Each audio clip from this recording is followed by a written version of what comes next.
The morning sun cast long shadows across the dusty farmyard as 17-year-old Mary clutched her swollen belly. 6 months pregnant and nowhere to go, she watched her Uncle Henry count the wrinkled dollar bills in his calloused hands. Each bill he smoothed out felt like another nail in her coffin. $45, Henry muttered, not looking at her. That's more than this farm makes in 3 months. Mary's heart sank deeper with each word. She had hoped foolishly, perhaps, that family meant something. That blood was thicker than water. But as she stood there in her patched dress, watching the only relative she had left in the world sell her like livestock, she realized how wrong she had been. The influenza outbreak of 1918 had taken everything from her. First, her father had fallen ill while working the neighbor's harvest. He was a strong man, built like an oak tree, but the sickness brought him down in just 4 days. Her mother followed 2 weeks later, unable to fight the grief and the disease that ravaged their small farming community. Mary remembered those final moments with her mother. The older woman had gripped her hand with what little strength she had left and whispered, "Go to Henry. He'll take care of you and the baby." Even in her fevered state, her mother had known about the pregnancy that Mary had tried so hard to hide. But Henry wasn't the man her mother remembered. Years of failed crops and mounting debts had hardened his heart. When Mary showed up at his doorstep with nothing but the clothes on her back and a growing belly, she saw something cold flicker in his eyes.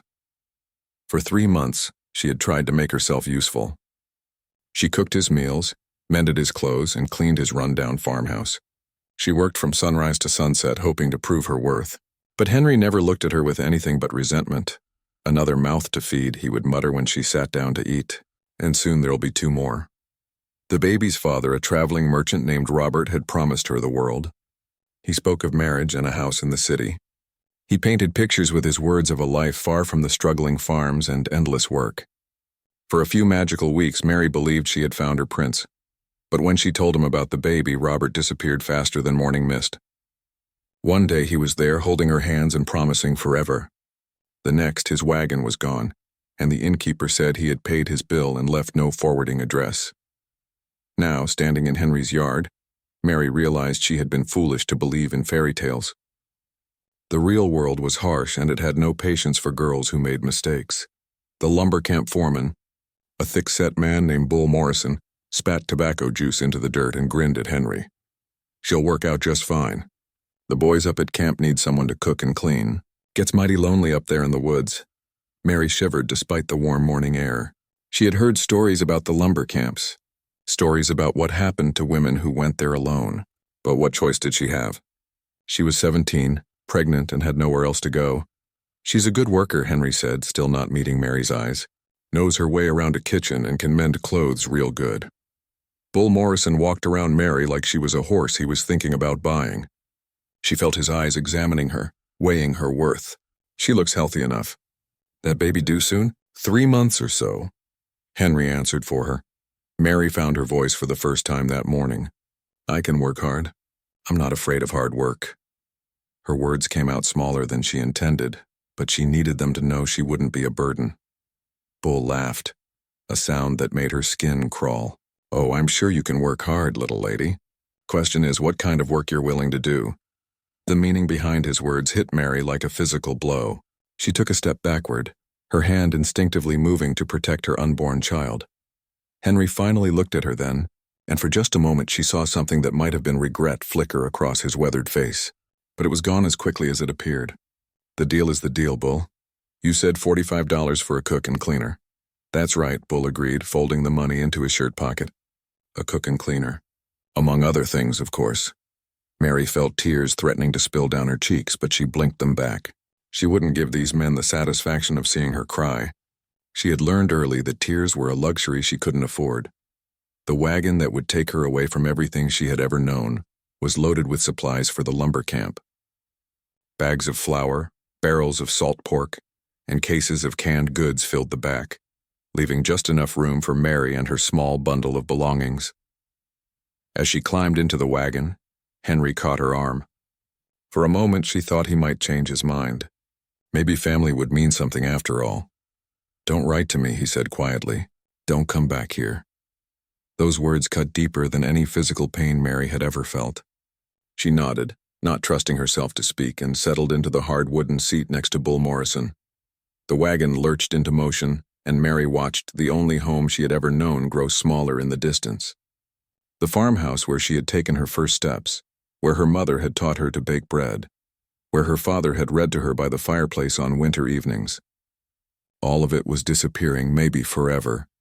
Bull Morrison wasn't much for conversation during the long ride to the lumber camp, which suited Mary just fine. She needed time to think, to figure out how she was going to survive whatever was waiting for her in those dark woods.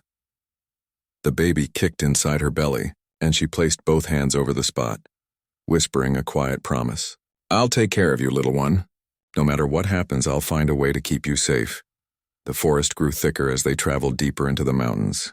Tall pine trees blocked out most of the sunlight, creating a world of green shadows and whispered sounds. Mary had never been this far from civilization, and the wilderness felt both beautiful and terrifying. "How much farther?" she asked when her back began to ache from the hard seat. "Couple more hours," Bull grunted. "Camp's tucked way back in there where the good timber grows." Mary nodded and tried to find a more comfortable position. The baby seemed to sense her anxiety and kept moving, making it even harder to get settled.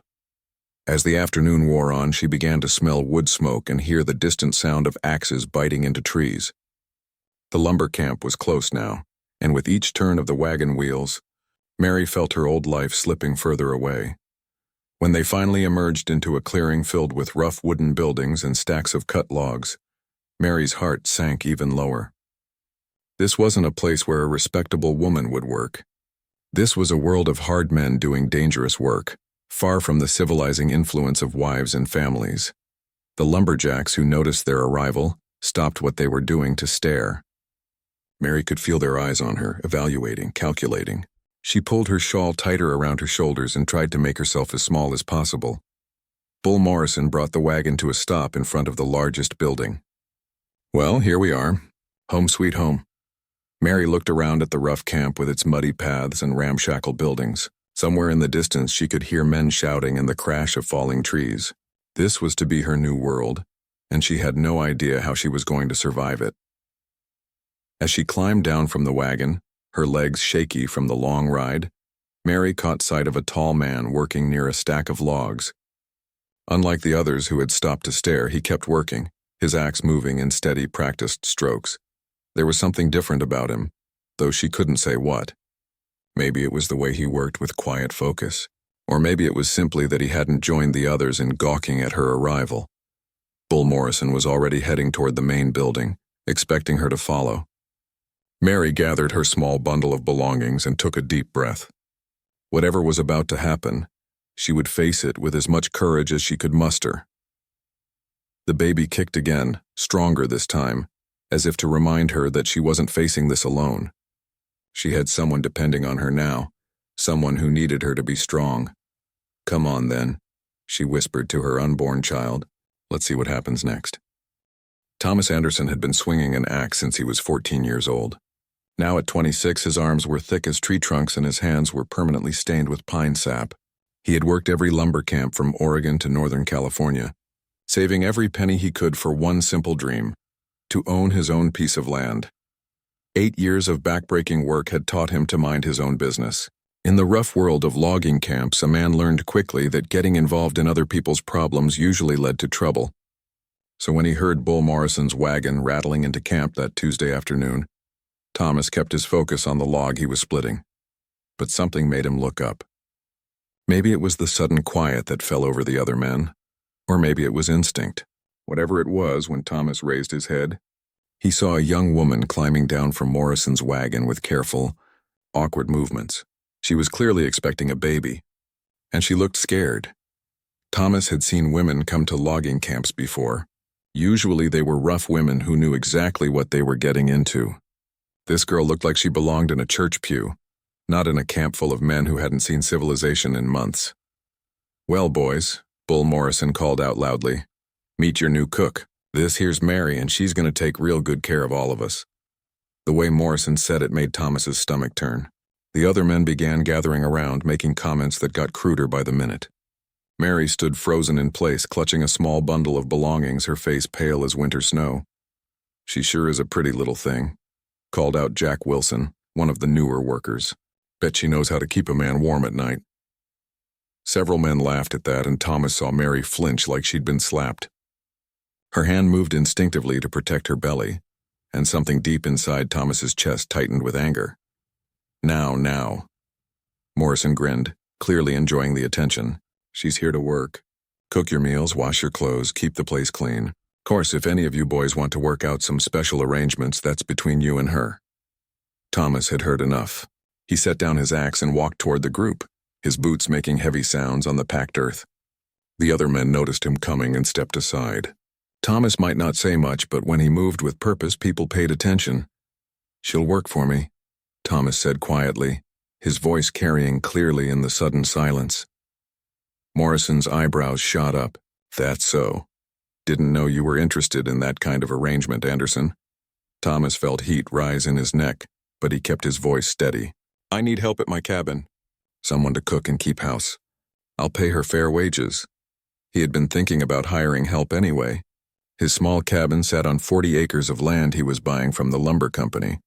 It was honest work, and it would get the girl away from the main camp where the other men might bother her. Fair wages? Morrison laughed. Boy, I paid good money for her. This ain't charity work. Thomas had been the company's most reliable worker for 3 years running. He cut more timber than any 2 other men combined, and he had never caused trouble or missed a day of work. His reputation carried weight even with someone like Morrison. How much? Thomas asked. Morrison's greedy eyes lit up. $60. It was highway robbery and everyone knew it. That was more than Thomas made in 2 months. But when he looked at Mary's frightened face, he knew he couldn't walk away. 50, Thomas countered, and I'll throw in an extra cord of firewood for your office. Morrison pretended to think it over, though Thomas could see he was already counting the money in his head. Deal. But if she don't work out, don't come crying to me. Thomas nodded and pulled a roll of bills from his shirt pocket. It represented months of careful saving, but he handed it over without hesitation. Miss, would you come with me, please? Mary looked back and forth between the 2 men, confusion clear on her face. I don't understand. What's happening? You'll be working for Mr. Anderson now, Morrison explained, pocketing the money. He's got himself a little spread about a mile from here. You'll cook for him and keep his place clean. Thomas could see the fear still in her eyes, and he understood why. She had no reason to trust any man in this camp, including him. But he also saw a spark of hope there, like maybe this might be better than what she had expected. I'll treat you with respect, Thomas said quietly, speaking directly to her. You'll have your own room and your work will be fair work. Nothing more than that. Mary studied his face for a long moment, as if trying to read his soul. Whatever she saw there must have satisfied her because she nodded slightly. Get your things, Thomas told her. I'll hitch up my wagon. As Mary gathered her small bundle, Thomas heard the other men grumbling behind him. Jack Wilson spoke up loudly enough for everyone to hear. 40 acres and his own woman. Some guys have all the luck. Thomas turned around slowly, his pale blue eyes fixing on Wilson. She's not my woman. She's my employee. And if I hear any man in this camp bothering her or saying disrespectful things, they'll answer to me. Wilson was bigger than most men, but something in Thomas's quiet tone made him take a step backward. Sure, Anderson. Whatever you say. Thomas nodded once and walked toward where his horse and wagon waited. He had bought the horse, a gentle mare named Buttercup, from a farmer who was moving back east. The wagon wasn't much to look at, but it was sturdy and served his needs. As he hitched up Buttercup, Thomas wondered what he had gotten himself into. He lived alone by choice, had for years. The idea of sharing his space with anyone, especially a woman, made him nervous. But when he looked over at Mary standing uncertainly by Morrison's wagon, he knew he had done the right thing. Ready? He called to her. Mary nodded and walked over to his wagon. Thomas helped her up onto the seat, noticing how thin her wrist felt in his large hand. When had she last had a proper meal? As they drove away from the lumber camp, Thomas could feel Mary watching him out of the corner of her eye. He kept his attention on the narrow road ahead, giving her time to get used to the idea of her new situation. What kind of work will you expect from me? Mary finally asked, her voice barely above a whisper. Thomas had been thinking about that during the silent ride. Cooking, mostly. I'm not much good at it myself. Maybe some washing and mending when you feel up to it. But nothing heavy. especially not with the baby coming. Mary's hand moved to her belly again, and Thomas saw her relax slightly. I'm a good cook. My mother taught me. That's good. I eat simple food, nothing fancy. Beans and bacon, biscuits, maybe some stew when I can get vegetables from town. They rode in comfortable silence for a few minutes before Mary spoke again. Why did you do it? Help me, I mean. Thomas thought about that question. He wasn't good with words like some men, but he tried to give her an honest answer. Didn't seem right what was about to happen to you. A woman in your condition deserves better. You don't even know me. I could be a terrible person. Thomas glanced at her then, taking in her worn but clean dress, the careful way she held herself, the genuine concern in her voice. I don't think so. When they reached his cabin, Thomas felt a sudden embarrassment about his simple home. It was just one room with a loft built from logs he had cut himself. It was clean and sturdy, but it wasn't much compared to what a young woman might be used to. It's not fancy, he said as he helped her down from the wagon. Mary looked around at the small clearing surrounded by tall pine trees. There was a vegetable garden, a chicken coop, and a small barn for Buttercup. Everything was neat and well-maintained. It's peaceful, she said, and Thomas heard genuine appreciation in her voice. After everything that's happened, peaceful sounds perfect. That evening, as Mary prepared a simple supper of beans and cornbread, Thomas sat at his small wooden table and watched her work. She moved with quiet efficiency as if she had been cooking in his kitchen for years instead of hours. This is really good, he said after his first bite of cornbread. It was better than anything he had made for himself in months. Mary smiled for the first time since he had met her, and Thomas felt something warm spread through his chest. Maybe this arrangement would work out better than either of them had expected. The first night in Thomas Anderson's cabin, Mary barely slept. She lay on the narrow bed he had quickly assembled behind a curtain he found in his storage chest, listening to every sound in the darkness. Thomas had taken blankets and made himself a bed on the floor by the fireplace, but Mary still waited for him to show his true intentions. She had learned the hard way that men could seem kind at first, only to reveal their real nature when a woman was vulnerable and alone. Robert had been charming and gentle too, at least until she told him about the baby. But as the first week passed, then the second, Thomas continued to treat her with the same quiet respect he had shown that first day. He woke before dawn, made coffee for both of them, and headed out to work his timber claims. He returned each evening tired and covered in sawdust, ate whatever meal Mary had prepared, and spent an hour or two reading by the fireplace before making his bed on the floor. He spoke little, but when he did talk, it was always polite conversation about practical things, how she liked her coffee, whether she needed anything from town. If the work was too hard for her in her condition, Mary began to relax, but only slightly. She had been hurt too badly to trust completely. The cabin itself was better than anything she had dared hope for. Thomas had built it with his own hands, and every board and beam showed careful craftsmanship. The windows faced east to catch the morning sun, and he had installed a good wood stove that kept the single room warm and comfortable. Mary threw herself into making the place a proper home.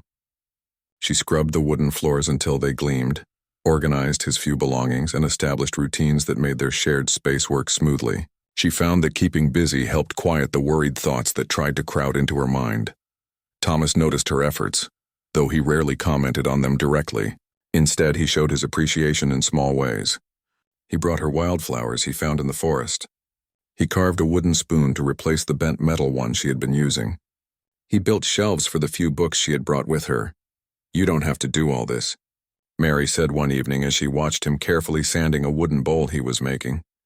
Keeps my hands busy, Thomas replied, not looking up from his work. Besides, you're making this place better than it's ever been. Seems only fair I should contribute something too. It was one of the longest speeches he had made since she arrived, and Mary felt a warm flutter in her chest that had nothing to do with the baby's movements. The baby was growing bigger each day, and with it came new challenges. Some mornings Mary woke feeling sick and dizzy.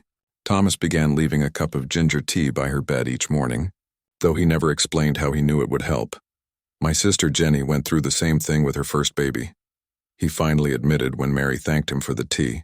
Ginger helped her settle her stomach. It was the first time Thomas had mentioned his family, and Mary found herself curious to know more. But she had learned not to push him for information he wasn't ready to share. One afternoon, While Thomas was working nearby cutting firewood for winter, Mary felt a sharp pain in her back that took her breath away. She had been hanging laundry on the line he had strung between two trees, but the pain made her double over. Thomas was at her side in seconds, his face creased with worry. "What's wrong? Is it the baby?" "I don't think so," Mary gasped. "Just my back. The baby's getting heavy." Without hesitation, Thomas scooped her up in his strong arms and carried her into the cabin. He set her gently on the bed and propped pillows behind her back. "Better?" he asked, his blue eyes searching her face for signs of continued pain. Mary nodded, though she was more shaken by his gentleness than by the back pain. No man had ever handled her with such careful consideration. "Maybe you shouldn't be doing heavy work anymore," Thomas said. "I can finish the laundry when I'm done outside. I can't just sit around doing nothing. I need to earn my keep." Thomas sat on the wooden chair beside her bed, his large hands folded in his lap. "Mary, you're not a servant here. He paused as if searching for the right words. "You're someone I care about, someone I want to help." The simple honesty in his voice made Mary's eyes fill with tears. When had anyone last said they cared about her? "I don't understand why you're being so kind to me," she whispered. "You barely know me." Thomas was quiet for a long moment, staring out the window at the tall trees surrounding their little clearing. When he finally spoke, his voice was soft and thoughtful. "My father left when I was 8 years old, just packed up one day and never came back. My mother did her best to take care of me and Jenny, but times were hard. When I was 14, she got sick and couldn't work anymore." He paused, and Mary could see the pain of old memories in his eyes. Jenny was only 12, but she took care of Ma like she was a grown woman. Cooked for her, cleaned for her, sat by her bed when the coughing got bad. After Ma died, Jenny took care of me too, even though she was just a kid herself. Thomas looked directly at Mary then, and she saw something deep and honest in his gaze. "I guess I learned that sometimes people need help, and if you can give it, you should. No other reason than it's the right thing to do." Mary felt tears sliding down her cheeks, though she wasn't sure if they were for Thomas's losses or for the kindness he was showing her. "What happened to Jenny?" she asked softly. "She married a good man when she turned 18, lives in California now with her husband and 3 kids. Writes me letters every month." Thomas smiled slightly. "She's always telling me I need to find a good woman and settle down." The comment hung in the air between them, and Mary felt her cheeks grow warm. She looked down at her hands, not sure what to say. "I should let you rest," Thomas said, standing up from the chair. "Call out if you need anything." As the weeks passed, their conversations grew longer and more comfortable. Mary learned that Thomas had taught himself to read using an old Bible his mother had owned. He had read every book he could get his hands on, hungry for knowledge about the world beyond the logging camps. In return, Mary began to share pieces of her own story. She told him about her parents, about the farm where she had grown up, about her dreams of seeing the ocean someday. She didn't talk about Robert or the circumstances that led to her pregnancy, and Thomas never asked. One evening in late autumn, as they sat by the fire after supper, Mary felt the baby kick particularly hard. Without thinking, she placed both hands on her belly and winced. "Active tonight?" Thomas asked, looking up from the book he was reading. "Very active.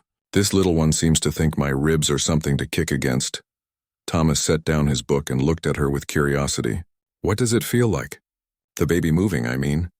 Mary smiled at the genuine interest in his voice. "Like having a fish swimming around inside you. Or sometimes like someone tapping on a window from the inside. Can you feel it from the outside?" Mary nodded. "Would you like to?" The question surprised them both. Thomas looked uncertain, and Mary realized she had crossed some invisible line they had both been careful to maintain. "I'm sorry," she said quickly. "That was improper of me to suggest." "No, it's not that," Thomas said quietly. "I would like to if you're sure it's all right." Mary nodded and guided his large, calloused hand to where the baby was most active. For a moment, nothing happened, and then the baby gave a particularly strong kick right against Thomas's palm. His eyes widened with wonder. "That's amazing. How strong is it?" "Getting stronger every day. I think this baby's going to be a fighter." Thomas kept his hand there for several more minutes, marveling at each movement. When the baby finally settled down, he looked at Mary with an expression she had never seen before. "Thank you for letting me feel that," he said softly. "It's a miracle, isn't it? New life growing. Mary nodded, not trusting herself to speak.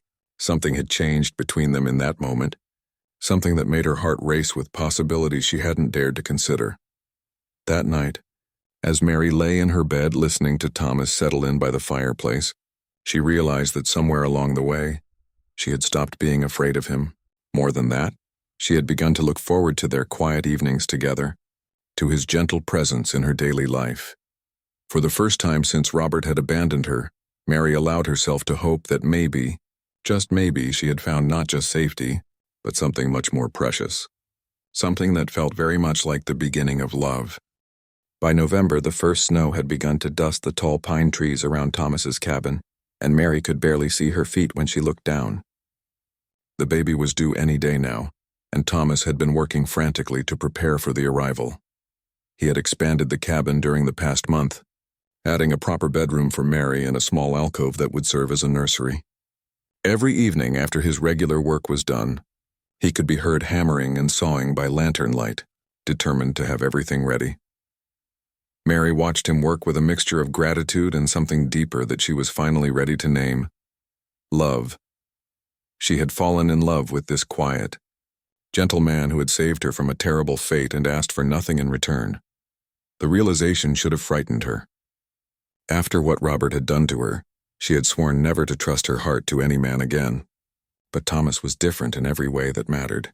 Where Robert had been smooth with empty words, Thomas was honest in his quiet actions.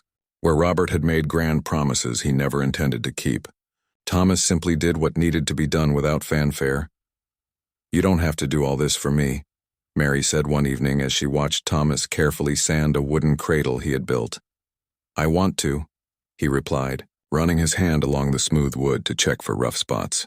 "This baby deserves a proper place to sleep." The way he said "this baby" with such warmth and care made Mary's heart flutter. Thomas had never asked who the father was or made her feel ashamed of her situation. He simply accepted the child as part of their little family. "Thomas," Mary said softly, "I need to tell you something." He looked up from his work, his blue eyes attentive. "The baby's father, he left when I told him I was expecting. He promised to marry me, but he disappeared in the night like a coward." Thomas set down his sandpaper and gave her his full attention. "You don't have to tell me about that if you don't want to. I want you to know. You've been so kind to me, and I don't want you to think I was the kind of girl who—" Mary struggled to find the right words. "Mary," Thomas said gently, "what happened before doesn't matter to me. What matters is who you are now, and the good person I see every day." His simple acceptance made tears spring to Mary's eyes. "How did I get so lucky to find you?" Thomas stood up and moved closer to her chair. "I think maybe we found each other when we both needed it most." That night, Mary woke to a sharp pain across her belly that made her gasp out loud. She had been having small pains for days, but this one was different, stronger, more urgent. "Thomas," she called softly, then louder when the pain came again. "Thomas!" She heard him moving immediately, his bare feet hitting the wooden floor as he rushed to her room. "What's wrong?" he asked, his voice thick with sleep and concern. "I think the baby's coming," Mary said, gripping the edge of her blanket as another pain washed over her. Thomas was fully awake instantly. "Now? Are you sure?" "I'm sure," Mary gasped as the next contraction hit harder than the last. Thomas had planned for this moment. Dr. Peterson from the lumber camp was supposed to come when Mary went into labor, but the storm that had been brewing all day had turned into a full blizzard. The roads were impassable, and there was no way to get word to the doctor. "It's just us," Thomas said, more to himself than to Mary. "All right, we can do this." He had helped deliver calves and foals on farms where he had worked as a young man, but a human baby was entirely different. Still, he pushed down his fear and focused on what Mary needed. First, he built up the fire to warm the cabin and set water to boil. He gathered clean towels and sheets just like he remembered the doctor doing when his sister Jenny had her first baby. "How are you feeling?" he asked, sitting beside Mary's bed and taking her hand. "Scared?" Mary admitted. "What if something goes wrong?" "Nothing's going to go wrong," Thomas said with more confidence than he felt. "You're strong, and this baby wants to meet us." As the hours passed, Thomas stayed by Mary's side, offering her water when she could drink it, and supporting her through each contraction. When the pains got too intense for her to bear lying down, He helped her walk around the small cabin, his arms steady around her waist. "I can't do this," Mary sobbed during one particularly difficult contraction. "It hurts too much." "Yes, you can," Thomas said firmly, holding both her hands and looking directly into her eyes. "You're the strongest person I know, Mary. You've survived everything life has thrown at you, and you can survive this too." His absolute faith in her gave Mary the strength to keep going. When the time finally came to push, Thomas positioned himself to catch the baby, his large hands steady despite his nervousness. "I can see the head," he said, his voice filled with wonder. "Keep pushing, Mary. The baby's almost here." With a final tremendous effort, Mary brought her child into the world. Thomas caught the tiny, slippery baby in his hands, and for a moment, everything was perfectly quiet except for the whisper of snow against the windows. Then the baby took its first breath and let out a strong, healthy cry. "It's a girl," Thomas said, his voice choked with emotion. "A perfect little girl." He quickly wrapped the baby in the clean towel he had prepared and placed her gently on Mary's chest. Mary looked down at her daughter's tiny red face and felt a love so fierce it took her breath away. "She's beautiful," Mary whispered, touching the baby's tiny fist with one finger. "Look at her little fingers. They're so perfect." Thomas leaned closer to examine the baby, and Mary saw tears in his eyes. "She's amazing," he said softly. "Absolutely amazing." As the baby settled against Mary's chest, her cries quieting to small hiccups, Thomas took care of everything else that needed to be done. His hands were gentle and sure as he cleaned up and made sure both Mary and the baby were comfortable. "What will you name her?" Thomas asked as he tucked clean blankets around them both. Mary looked down at her daughter, then up at the man who had delivered her safely into the world. "Grace," she said without hesitation. "Her name is Grace." "Grace," Thomas repeated, smiling as he said it. "That's perfect." Over the next few days, as the storm finally cleared and the roads became passable again, Thomas took care of both Mary and baby Grace with tender devotion. He changed diapers without complaint, walked the floor with Grace when she cried, and made sure Mary had everything she needed to recover her strength. Dr. Peterson finally made it to the cabin 3 days after Grace's birth and pronounced both mother and baby healthy. "You did good work here, Anderson," he told Thomas.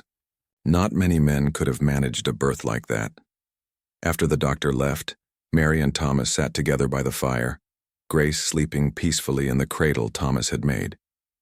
The cabin felt warm and cozy, like a real home filled with love. "Thomas," Mary said quietly, "I need to tell you something." He looked at her expectantly, his face relaxed and content. "I love you," she said simply. "I know it might complicate things between us, but I needed you to know." Thomas was quiet for a long moment, staring into the fire. When he finally looked at her, his expression was soft and full of emotion. "I love you too, Mary. I have for weeks now, but I didn't know if it was right to say so." "Why wouldn't it be right?" "Because I didn't want you to feel like you owed me anything. I wanted you to be free to choose what you wanted, not feel trapped by gratitude." Mary shifted Grace to one arm so she could reach out and take Thomas's hand. "It's not gratitude, Thomas. It's love. Real, true love." That night, after Grace was settled in her cradle, Thomas and Mary talked until dawn about their future together. They spoke of marriage, of raising Grace as their own daughter, of building a life that would honor the love they had found in the wilderness. "Are you sure you want to take on someone else's child?" Mary asked, needing to hear his answer. Thomas looked over at Grace sleeping peacefully in her cradle, her tiny face perfect in the firelight. "She's not someone else's child, Mary, she's ours. From the moment she drew her first breath in my hands, she became mine as surely as if I were her blood father." Mary felt tears of happiness sliding down her cheeks. After all the pain and rejection she had endured, she had found not just love, but a complete family. As the sun rose over the snow-covered trees, painting the sky in shades of pink and gold, Mary knew that her life was beginning again. This time it would be built on a foundation of true love, honest commitment, and the miracle of new life that had brought them all together. Spring came early to the mountains that year, and with it came the most beautiful wedding the lumber camp had ever seen. Mary wore a dress she had sewn herself from ivory-colored silk that Thomas had brought back from his trip to town. The fabric had cost him nearly a week's wages, but he said her smile when she saw it was worth every penny. The ceremony took place in the camp's makeshift chapel, which was really just the dining hall with wooden benches arranged in rows and wildflowers decorating every surface. The lumber camp cook, a kind woman named Mrs. Henderson, had insisted on holding baby Grace during the service. Every bride deserves to have her hands free on her wedding day, Mrs. Henderson had declared, and Mary had gratefully accepted her offer. Thomas wore his best shirt, freshly pressed, and pants he had bought specially for the occasion, but it was the look in his eyes as Mary walked down the aisle toward him that took everyone's breath away. Here was a man completely and utterly in love, and everyone in that rough lumber camp could see it. The ceremony was performed by a traveling preacher who happened to be passing through the area. He spoke simply but beautifully about love, commitment, and the miracle of two people finding each other in the vast wilderness of life. Do you, Thomas Anderson, take Mary to be your wife, to love and cherish her in sickness and in health, for richer or poorer, for as long as you both shall live? I do, Thomas said, his voice strong and sure. And do you, Mary, take Thomas to be your husband, to love and honor him in good times and bad, for as long as you both shall live? I do, Mary whispered, tears of joy streaming down her cheeks. When Thomas kissed his new wife, the entire lumber camp erupted in cheers and applause. Even the roughest men had tears in their eyes at the simple beauty of the moment. The celebration afterward was unlike anything the camp had ever experienced. The men had pooled their money to buy a small keg of beer, and Mrs. Henderson had baked a beautiful wedding cake using precious sugar she had been saving for months. As Mary and Thomas danced to the music of a fiddle and harmonica, Grace sleeping peacefully in Mrs. Henderson's arms nearby, everyone could see that this was more than just a wedding. This was the creation of a real family, born from love and commitment rather than just circumstance. You know, old Pete Morrison said to his drinking companion, I've seen a lot of marriages in my day, but I ain't never seen two people look at each other the way those two do. Like they can't believe their luck, the other man agreed. Makes a fellow believe in happy endings. Thomas had used his savings to purchase the 40 acres of land surrounding their cabin from the lumber company. The deed was his wedding gift to Mary, along with a promise that they would build their future together on that peaceful piece of earth. It's really ours? Mary asked as they walked the boundaries of their property the day after the wedding, Grace bundled warmly in her arms. All ours, Thomas confirmed, his arm around Mary's waist. No one can ever take it away from us or tell us to leave. Mary looked around at the tall pine trees, the clear stream that ran along one edge of their land, and the mountains rising majestically in the distance. After all the uncertainty and fear she had lived through, the idea of having a permanent home felt like the greatest gift imaginable. Over the months that followed, their little homestead grew and prospered. Thomas continued working for the lumber company, but now he was also clearing and planting fields on their own land. Mary tended a large vegetable garden and raised chickens, selling eggs to the other families in the area. Grace grew from a tiny infant into a plump, happy baby who gurgled and smiled at everyone she met. Thomas doted on her completely, carrying her around the property while he did his work and talking to her as if she understood every word. She's going to be spoiled rotten. Mary laughed one afternoon as she watched Thomas carefully show Grace how to pet their gentle milk cow. She deserves to be spoiled, Thomas replied seriously. Every little girl should know she's precious. When Grace spoke her first word, it was Papa, and the joy on Thomas's face was something Mary would remember for the rest of her life. He had never questioned whether Grace was truly his daughter, and she had never known any father but him. By Grace's first birthday, Mary was expecting their second child. This pregnancy was different from the first, filled with joy and anticipation instead of fear and uncertainty. Thomas fussed over her even more than he had before, if that was possible. You need to rest more, he would say when he found her working in the garden. I need to keep busy, Mary would reply. Sitting around doing nothing makes me feel lazy. Their second child, a boy they named Daniel, was born on a warm summer morning with Dr. Peterson in attendance. Thomas was still the first to hold the baby, and Mary watched him marvel at their son with the same wonder he had shown with Grace. 2 children, Thomas said softly, cradling Daniel while Grace toddled around the cabin on unsteady legs. We're truly blessed, Mary. As the years passed, 2 more children joined their family. Anna was born when Grace was 3 and Daniel was 2. Little James arrived 2 years after that, completing their family of 6. Thomas's logging operation grew into a successful lumber business. He employed several men from the camp and earned a reputation for fair dealing and quality work. Mary kept the books and managed the household with efficient grace, somehow finding time for everything that needed to be done. Their children grew up knowing they were loved and valued. Grace learned to read from the books Thomas brought home, and she would often be found reading stories to her younger siblings. Daniel showed an early interest in working with wood like his father, while Anna preferred helping her mother in the garden and kitchen. "Do you ever think about what might have happened if Uncle Henry hadn't sold me to that lumber camp?" Mary asked Thomas one evening as they sat on the porch he had built, watching their children play in the yard. Thomas was quiet for a moment, considering the question. "I try not to think about it," he said finally, "because if it hadn't happened exactly the way it did, we might never have found each other." "Do you think we would have met some other way?" "I'd like to think so," Thomas said, taking her hand. "I believe some people are meant to find each other no matter how difficult the path." Mary squeezed his hand, thinking about the long journey that had brought them together. The pain of losing her parents, the betrayal by her uncle, the abandonment by Robert. All of it had led her to Thomas and the life they had built together. When Grace turned 16, she was courted by the son of a neighboring family, a young man named David who treated her with the same respect and kindness he had learned from watching Thomas with Mary. "He reminds me of you when you were young," Mary told Thomas as they watched David help Grace down from his wagon after a church social. "Is that good or bad?" Thomas asked with a smile. "Very good. He looks at her the way you looked at me." Thomas nodded approvingly. "Then he has excellent taste in women." The wedding, when it came 2 years later, was held in the church that had been built in the growing town nearby. Grace wore her grandmother's pearl necklace, the only valuable thing Mary had managed to keep from her old life, and she looked radiant as she promised to love and honor David. "She's so beautiful," Mary whispered to Thomas as they watched their daughter dance with her new husband.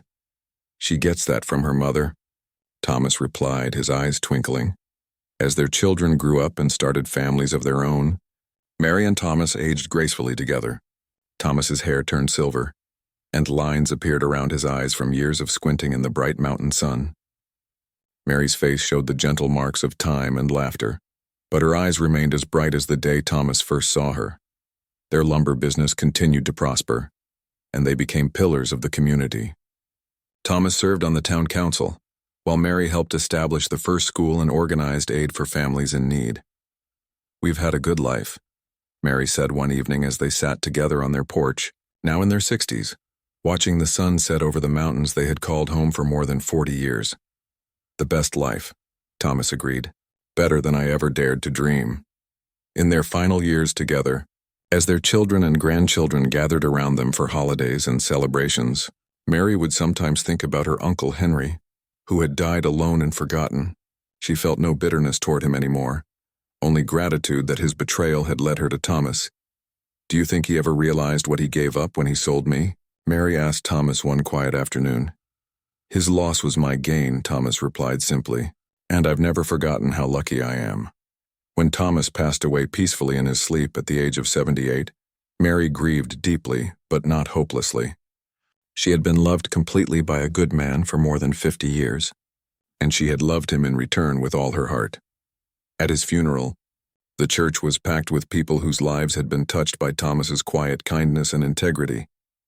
Grace spoke for the family, telling stories about a man who had taken in a frightened pregnant girl and loved her daughter as his own from the very first day. "He taught us all what it means to love without conditions," Grace said through her tears. "He showed us that family is not just about blood, but about commitment and care and choosing to stand by each other through everything life brings." Mary lived for 10 more years after